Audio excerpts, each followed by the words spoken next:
স্বাধীনতা দিবস শুধু যে একটা দিন নয় তা বুঝিয়ে দিলেন তোতাপুরী রামকৃষ্ণ আশ্রমের অধ্যক্ষ কাশিকানন্দজি মহারাজ। স্বামীজি আদর্শে আদর্শিত মহারাজ সকল ভারত সন্তানদের মঙ্গল কামনায় চন্দন ফোঁটা দিয়ে বরণ করে নেন জাতি ধর্ম নির্বিশেষে। সকলের হাতে চকলেট বিস্কুট বিতরণ করেন।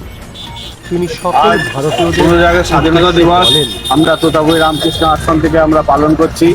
এই স্বাধীনতা দিবস ভারতবর্ষে যারা বিপ্লবীরা, যারা আমাদের ভারতবর্ষের বীর সন্তানরা যারা এই দেশের জন্য বলিদান করেছে 15 আগস্ট, তাদেরকে শ্রদ্ধা জানানোর জন্য 15 আগস্টকে আমরা পালন করি।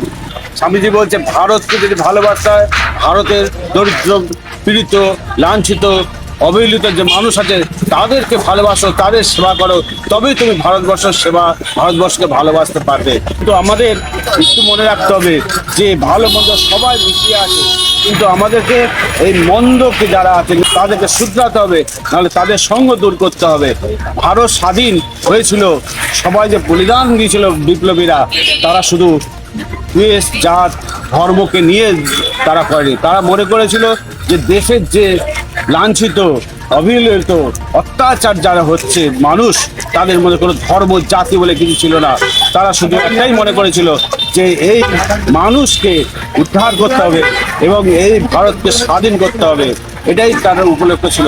সেই জন্যই স্বামীজি বলছে, ভারতবর্ষকে ভালোবাসতে হয়, ভারতের মানুষকে ভালোবাসতে হবে, তবেই তুমি প্রকৃত ভারতবাসীকে ভালোবাসতে হবে। আমরা একমাত্র ভারতবাসী আমার ভাই। এইটুকুনি মনে রেখে সবাইকে শুভেচ্ছা ভালোবাসা দিয়ে জয় হিন্দ, বন্দে মাতরম, ভারত মাতা। বর্তমান সময়ে সমাজের কুৎসিত মানুষের মনকে আলোর পথে নিয়ে আসার কথাও বলেন স্বামী কাশিকানন্দজি মহারাজ। খবরের বাজার।